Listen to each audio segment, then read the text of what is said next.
And today, the message is the familiar story of Peter walking on the water with Jesus. And so I know you've probably heard this story, but we want to look at it together.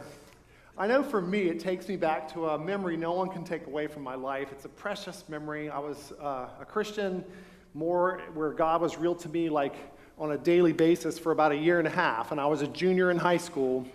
And the guy who directed the chorus for the school, who was also an English teacher, one of the best teachers in the whole school, I really respected him. He came to me and he asked me to consider doing a trumpet solo with the chorus at the spring concert that year. He came to me probably 6 months in advance with this. And I respected him, and I didn't want to let him down, and so I said, sure, and then I looked at the music. Oh my gosh, the song was called The Song of the Open Road. I can still remember it. It was a nightmare. It started out on an A, which is just 2 notes below high C. If you know music, if you play instruments, for a trumpet, that's like major high. Note to start on, no chorus, just me all by myself. I'm looking at that. I can't even hardly play a note that high. And then I remember looking through the music, and all of it just progressed. There were very difficult parts through it, and then it ended up on a high C sharp. That's a half note above high C. And of course, I didn't even have that in my range, but I was thinking, I don't want to let this professor down, this teacher down, Mr. Baxter. I'll never forget him. And so I thought, but I'm going to look stupid, and I'm going to be out there in front of all those people. And then it just hit me, well, why don't you pray? God is real to you, and why don't you just ask him, take a step, and see what happens? And, I know this kind of thing can be presumptuous, and sometimes we just have to accept our limits, but this was one of those few times where I just sensed from God that he was saying, pray, and take a step, and take a risk, or whatever. So I did. I prayed, and I came. So I remember the first few times I practiced, it was just horribly discouraging, but in this instance, God helped me. I remember the dress rehearsal the day before the concert was the first time I played the notes instead of just playing them an octave lower. And the whole chorus stopped and they cheered for me. And the next day at the concert, both in the morning for the school and the evening for all the parents, the people raved about my solo. And I sat there and I thought, that's not me. I can tell you that this morning with no pride whatsoever because I was on a whole different wavelength. This was like, God did that. You know what I'm saying? And I felt it. And I chalked it up as an answer to prayer. And one of the reasons I don't doubt, because if I doubt, it would be arrogant. Because I would be claiming credit for stuff like that in my life I know I could never do if it weren't for Jesus. And so it starts that kind of a category going in our thoughts and our minds. And that's really what this story is all about. Okay, this story of Peter walking on the water. And for Peter, this was on a much more significant level than just a ego and a trumpet solo and all of that. The principle is the same, but for him it was much more significant and powerful. And so let's look at this story together, and we'll make some observations. I want to challenge you to make a commitment at the end of this service. So let's read Matthew 14, starting in verse 22. Matthew 14, starting in verse 22. We'll put it on the screen for you, but I'm going to read it right here. Matthew 14, starting in verse 22. Immediately, Jesus made the disciples get into the boat and go on ahead of him to the other side while he dismissed the crowd. And after he had dismissed them, he went up on a mountainside by himself to pray. And when evening came, he was there all alone. But the boat was already a considerable distance from the land, buffeted by the waves because the wind was against it. During the 4th watch of the night, Jesus went out to them, walking on the lake. When the disciples saw him walking on the lake, they were terrified. "It's a ghost," they said, and cried out in fear. But Jesus immediately said to them, "Take courage, it is I. Don't be afraid." "Lord, if it's you," replied Peter, "tell me to come to you on the water." "Come," he said. Then Peter got down out of the boat, walked on the water, and came toward Jesus. But when he saw the wind, he was afraid, and beginning to sink, cried out, "Lord, save me." Immediately Jesus reached out his hand and caught him. "You of little faith," he said, "why did you doubt?" And when they climbed into the boat, the wind died down. Then those who were in the boat worshipped him, saying, "Truly, you are the Son of God." Isn't that a great story? Truly, you are the Son of God. What an amazing story. I want to make 3 comments about it. The first is from the context that Jesus intends to share his power with his followers. That would be you today if you believe in Jesus. If you're here today and you've put your faith in Jesus and you've asked him to forgive your sin and you know that he lives in you and he's your leader, he's changed your life, given you a confidence that one day you'll go to heaven, then I want to tell you something. He wants to share his power with you. So the reason I know this from this story is there were miracles all around the story. The disciples, before they got in the boat and they encountered another scary storm kind of scene on the Sea of Galilee, they had just watched Jesus take a little boy's lunch and feed a giant crowd of people with it. So 15 to 20,000 people ate from a little boy's lunch. And Jesus did that miracle and gave it to the disciples, and they handed it out, and they collected 12 baskets left over. They had just seen that miracle. Then he put him in the boat, and they're on their way. And as soon as this encounter with Peter walking on the water happens, they get to the other side. Thousands of people come to Jesus, and it says all who were brought to him and all who touched him were healed. All of them. This was a time in Jesus' ministry where there was amazing supernatural miracles taking place. And I just want you to recognize that because Jesus intended for his disciples to do these miracles. He knew that very soon he would go back to heaven, send the Holy Spirit, and so he told them, he said, "You will do the things that you've seen me do, and greater things than these you will do." He's talking about the power of the Holy Spirit coming. And he's saying right from the beginning, this isn't just my show here. He says, you're going to get to play. You're going to get to feel and experience. And so this encounter now where Peter asked to get out of the boat and actually walk on the water with Jesus is more significant than just walking on the water. It's more significant than just one more miracle. There have been a bunch of them. This is staged for the purpose of Jesus teaching all of us and his disciples right then in that moment, here's how you trust me for my power. Here's how I will help you. So I want you to see the picture this way, because you see, this isn't something Christians do. I mean, you don't hear it in the news. Well, the Christians, it's very annoying, the Christians are walking on water again, showing off their power over nature.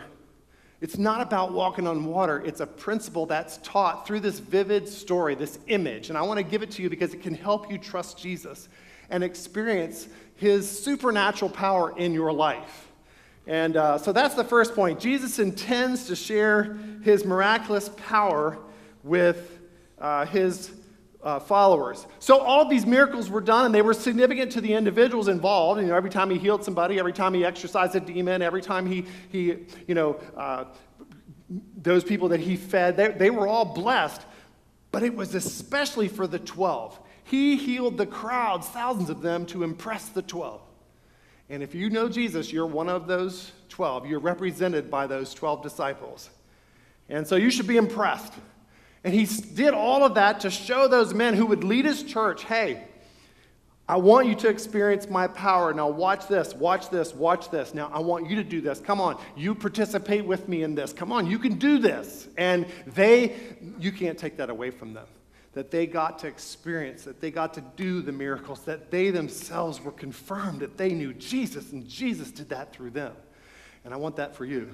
And it ain't about the miracle. It's not about how that miracle compares to anybody else's miracles. It's just about you knowing that your Jesus shared his power with you. There's nothing like that. And it just confirms that he's alive, that he's here, that he's now, that he's yours. And so I want that for you. And that's what I see in this story. And Peter is an example of all of us, what it takes and what it's like for us to have that experience of power. Now for us, it's not a one-time thing. It's not this random thing every now and then. Maybe God would ever do a miracle in my life. It's just like Peter got out of the boat and he walked in the water. He walked on the water towards Jesus. And it's the same way for us. The power that's available to us through Jesus is something we're told to walk in. We're told to walk in the Spirit, it says in Galatians 5:16. And you will not fulfill the desires of the flesh. The sinful temptations, the world, the devil, all the things that are stacked against us, the problems, the waves, the wind that are so distressing and overwhelming. God says, for that you have my power. Now you walk in my spirit. Don't wait for an occasional moment. No, you walk every day, customarily, routinely, habitually, moment by moment, every day. Before you get out of bed, you're like, I want to get up and I want to walk in that power, just like Peter walked on the water and knew he couldn't do it. I want that to be my day. I want to look back on my day and go, that day could have never happened if it weren't for Jesus' power. That day was definitely not me. That day, there's no way I could be proud or even care about the way I looked or who I am. I just want to be used by Jesus. I just want to feel that power again. I just want to walk on water. So that expression, walk on water, could be likened to walk in the power of the Spirit. And he wants us to have that. He intends for us to have that. He wants to share his power with those who follow him. In Chicago, there's a seminary called Trinity Evangelical Divinity School, and it also has a college there. It's actually in Deerfield, just outside Chicago, Illinois. It's a great school. And on the campus there, there's a pond, and right next to the pond, there's a sign, and it says, seminary students do not walk on the water. It's a great sign. I'm sure the seminary students put it there, but we often joke about someone, or we'll say an expression, well, he doesn't walk on water. You heard that expression? People will use it very common. They mean, well, he's not Jesus Christ. He's not perfect. And I just want to remind us that when we hear that expression, he doesn't walk on water, there was another man that walked on water besides Jesus, and that was the Apostle Peter. All the other disciples were in the boat. They didn't walk on water that night. They didn't have the idea. They didn't ask Jesus to command them to come out of the boat. They didn't step out in faith, take the risk. Peter did it. He was a failing human being, just like you and me. He was weak. He was impetuous. He spoke before he thought. He was impulsive. He denied Jesus 3 times. He wept bitterly. We'll study his failure this fall when we look at his life. He was not a perfect man. He was not a man we would put on a pedestal. Yet he went on to become the great leader of the early church. And yes, he did walk on water. And yes, any of us who think of it, and Jesus gives us an idea, and we turn it into a prayer, and then he confirms it and calls us to come out of the boat, we can all walk on water, figuratively, metaphorically speaking, and it's so wonderful, it's so thrilling, there's nothing like it. We have the Olympics coming up in Rio, and we're going to get all excited about talent and athletic ability, and we're going to watch what dedication and hard work will do, and we're going to see the best in the world, the strongest, the fastest, and then we're going to give accolades, and we're going to celebrate, and there's going to be so much glory, and we're going to sit and think, look at their smile, what that must feel like, and yet in the end, all of that is human ability. All that is the glory of someone. Look at all the work they did. Look at all the talent they have. Look at all they accomplished. Look at how they compare to everybody else in the world. In the end, it's all human. And there's, as great as that is, I don't care if it's a Nobel Peace Prize, I don't care if it's the Hall of Fame, most valuable player, whatever. These are all human accomplishments and awards. And I just want to tell you, there's nothing like divine accomplishment in your life. And so the main statement for this point that I have in your notes, it is better to walk on water than be the fastest man in the world on land. It is better to simply walk on water than it is to be the fastest runner on land. And what I mean by that, obviously, is I don't care what you can do humanly speaking, it's nothing like experiencing a miracle. And so whatever you are and however you compare humanly to anyone else, the main thing, the exciting thing in life is to just taste the experience of the divine, the Holy Spirit flowing, and then catching that and walking in that power, stepping out. And so this is my first point. Jesus intends for that. And if you know Jesus, or if you don't and you would like to get to know him, I would welcome you to a life of power. I would welcome you to a life where you're experiencing something you could not do on a daily routine basis. And this is what we see. This is all pictured by Peter and walking on the water. Well, the second point is Jesus' power is experienced by those who focus on him. Focus is the key word. Focus, because we're going to see Peter, it's when he's focused on Jesus, it's working, and when he just gets distracted, he begins to sink. So there it is. His power, Jesus' power, is experienced by those who focus on him. Now, Jesus put his disciples in the boat after a long day of miracles, feeding the 5,000 and the 20,000 or whatever it was. And he went off to the mountain to pray, as he often did, so he could keep his focus, so that he could stay in tune with his heavenly Father. And so they went off in the boat, and they went on ahead of him across the Sea of Galilee, came into another storm, just like our other message a few weeks ago. Again, they're having a tough time in the open sea at night, and it's kind of scary. And this time, instead of Jesus being in the boat, standing up as the Lord of nature and telling the wind and the waves to be still and having everything go calm, they're like, wow, this man, the wind and the waves obey you. In this instance, he's demonstrating himself as the Lord of nature in an even greater way by commanding the water to bear his weight. And so he walks out on the lake. He walks out on the Sea of Galilee to meet them in the fourth watch of the night, which is between 3 and 6 a.m., It's in the middle of the night, in the darkest part, scariest part. And so there's this storm, and the wind is blowing, and the sea is raging, and here comes Jesus walking on the water. And he's proving he's the Lord of nature, just like he did when he calmed the wind and the waves in the previous story. And so they see him, and they're scared to death. They think it's a ghost, and Jesus immediately says, no, don't worry. Take courage. It's me. Don't be afraid. And then, what in the world, Peter? He's always speaking before he thinks. He's always speaking for the group. He's always impulsive, and this time it shines. In this story, it's amazing because he just says, Lord, if it's you, command me to come to you on the water. Hey, Jesus, I want to do that. Whoa, look at that. I'm a fisherman. I've never seen that. That's amazing, Jesus. There you go again, blowing my mind. You know what? Could I do that? Could I get out of the boat and walk to you on the water? And Jesus agrees with him. Now, this is all very important because it's not just about anything we believe. This is not faith and faith. This is not like whatever we get excited about, whatever your dream is, it'll come true. No, it's got to be confirmed. It's not our whim. It's not our fancy.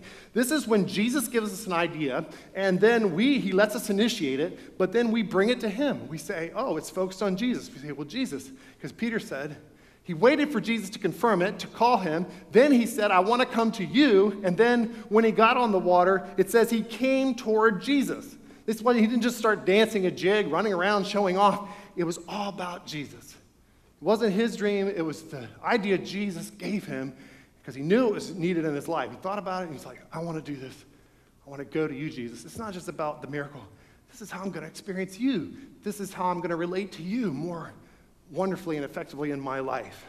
So however that would apply, it was about a focus on Jesus.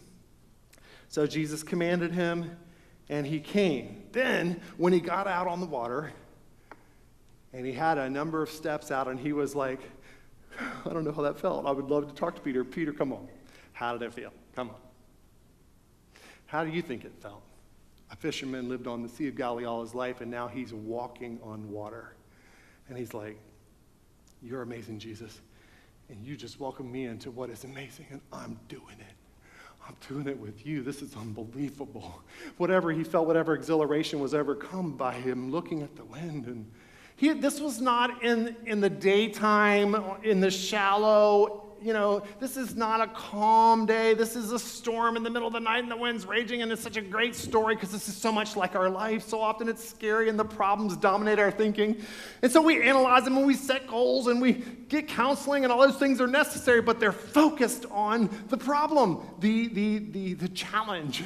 And that's not where we're going to get the power. That's not where we're going to get the dynamic, the miracle that we need to overcome that problem or to accomplish whatever the challenge is going to come from a focus not on the problem, but on Jesus. And so Peter shifts his focus from the word of Jesus, shifts his focus from the calling and the relationship of Jesus, from which comes this great miracle. And he shifts it over to this challenge, and he begins to sink. He begins to sink. And so this is our challenge. When you're walking on the water, it's a bad time to take your eyes off of Jesus. And that's our statement for this point. We need to focus on him and keep our focus. Listen, we're trying to live supernaturally. It's easy for the natural to kick the super out of your supernatural. And it's so easy to lose that dynamic and that faith because of the overwhelming challenges of all the things that are in our natural life. And so it can rear up and it can dominate our thinking. So don't there's two ways to approach life. One is on a natural basis. Typically, people ride in a boat on the water. That's the way you do life. Or you can get out of the boat and walk on the water. That's crazy. Now, which are you? It's pretty easy. You can see there's two ways to approach your life. When you get up in the morning, is it about what you can do? Have you arranged your life to it completely doesn't stress you out, never challenges you because you've got it all well within your means? Is your life scheduled so there's no threat, no risk, nothing that ever caused you to cry out to God for help? Well, that's one way to live. It's just comfortable in the boat, humanly speaking, predictable, neat, no stress. And there's this other way to live where you meet Jesus, he calls you, and you get out and you take a risk for something that he confirms is something you should do in your life. And you begin to experience merit. That's two ways to live. If you begin to walk on water, then don't take your eyes off Jesus. It's a bad time to do that. It's a double-minded thing. It's two ways to live. Don't doubt you're unstable in all your ways, James says. The brother of Jesus would write about this. And he would say, do not doubt. He who doubts is like a wave of the sea blown and tossed by the wind. He's a double-minded man, unstable in all his ways. It's like, which are you? Are you worried about yourself and is it all about you and your capabilities or lack of capability? Or is it about the power of Jesus? Now, which is it? Make up your mind, because if you bounce back and forth, it's like getting seasick. This is the brother of Jesus version of that, using the same imagery, saying decide what's going to be and then focus for you. And for me, it's just a great reminder. This story is a great visual, compelling visual. Be like Peter, get out of the boat, walk on the water, and keep your eyes on Jesus. And he will sustain the miracle you need to overcome the storms in your life. Now, I don't know what your storms are, and I don't know what your boat is, but I would encourage you, if you know Jesus, get out of the boat and then experience his miracle to walk on the water. And whatever that image, wherever that fits for you, whatever miracle he's asking you to trust for, do that. And the whole key is your focus on Jesus. And then finally, let me just say a word about faith. The key to that focus to me is faith. The key to that focus is faith. Now you notice when Peter took his eyes off Jesus, and it says he began to sink. And I'm thinking, that's not how I understand things to work. And he's even called the rock. What? When I jump in a pool, I don't begin to sink. I don't know about you. You just go boom, right down. So I'm seeing something more profound happening here. When he began to shift his faith from the word of Jesus to the circumstances, to the feelings, he began to sink. That's Jesus still in control of him, still doing a gracious miracle, still giving him time and slowly letting him go down.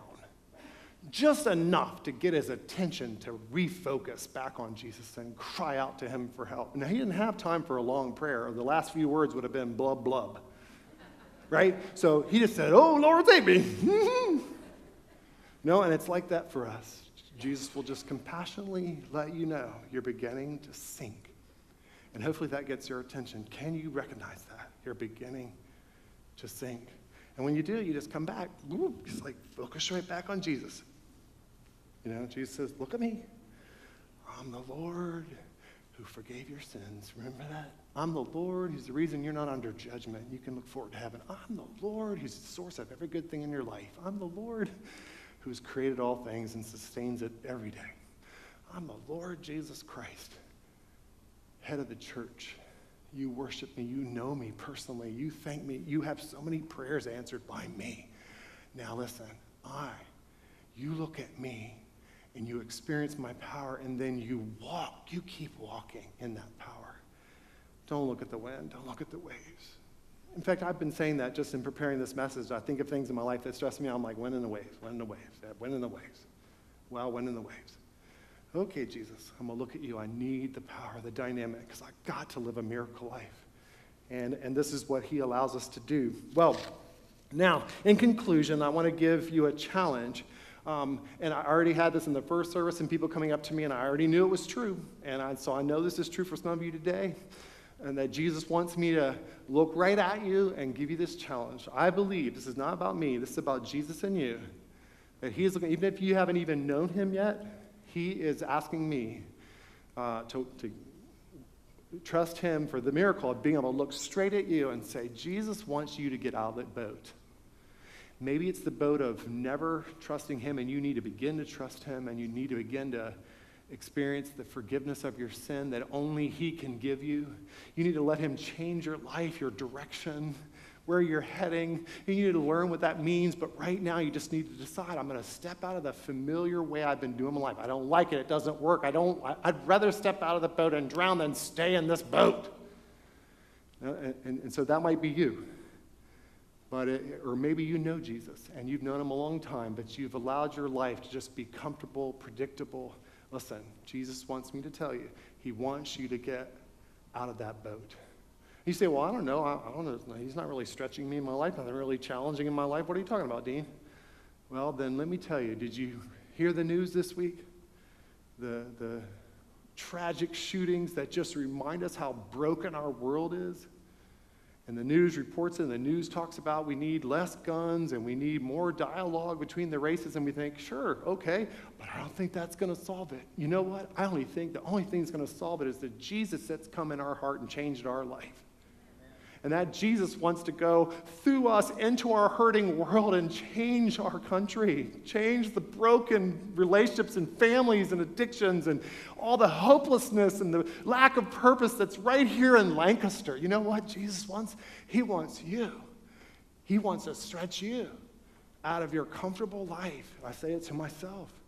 Comfortable, maybe the boat for you is family and friends and Christian brothers and sisters, and as important and as wonderful that is, he's like, hey, here's an idea. Why don't you come out of the boat and walk on the water and trust me, and you won't be able to predict it, and you won't even know how in the world it will help, and you'll go on an adventure that's scary, but I'll be with you, and you'll feel my power as never before. Now you come with me, and you walk on the water across the room to somebody who doesn't know me. You walk on the water across the street. You see these people every day. They don't have me. You have me, now come with me to them. You go to the world and you make them a disciple, and I will be with you. That was his commission. I'm just talking.